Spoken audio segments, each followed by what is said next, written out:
Hello and welcome to the Work.Rest.Pray podcast and a reflection for this first week in Advent.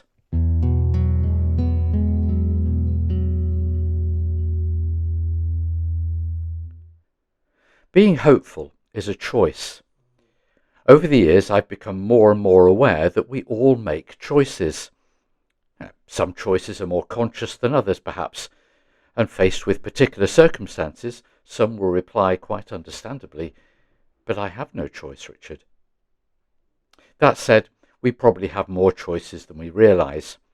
For example, I have a choice as to whether or not to feel irritated by the behaviour of another person, or Daisy, our 10-year-old Cocker Spaniel for that matter.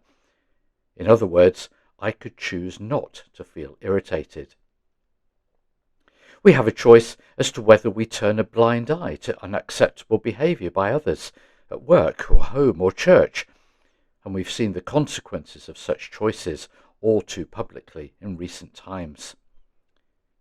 We have a choice about whether or not we continue to have a dispute or argument with another person, and how many such disagreements have continued for years simply because no one made the choice for it to be different.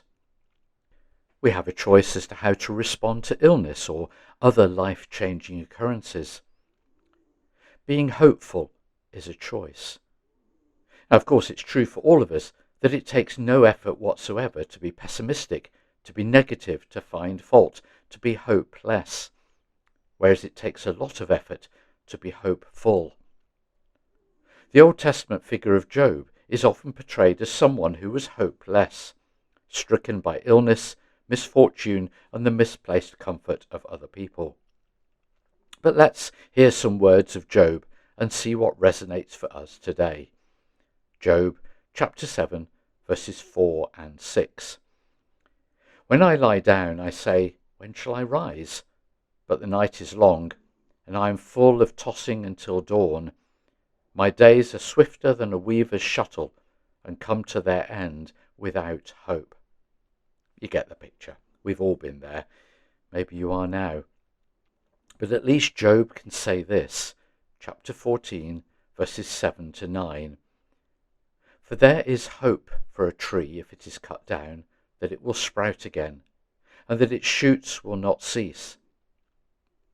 Though its root grows old in the earth and its stump dies in the ground, yet at the scent of water it will bud and put forth branches like a young plant.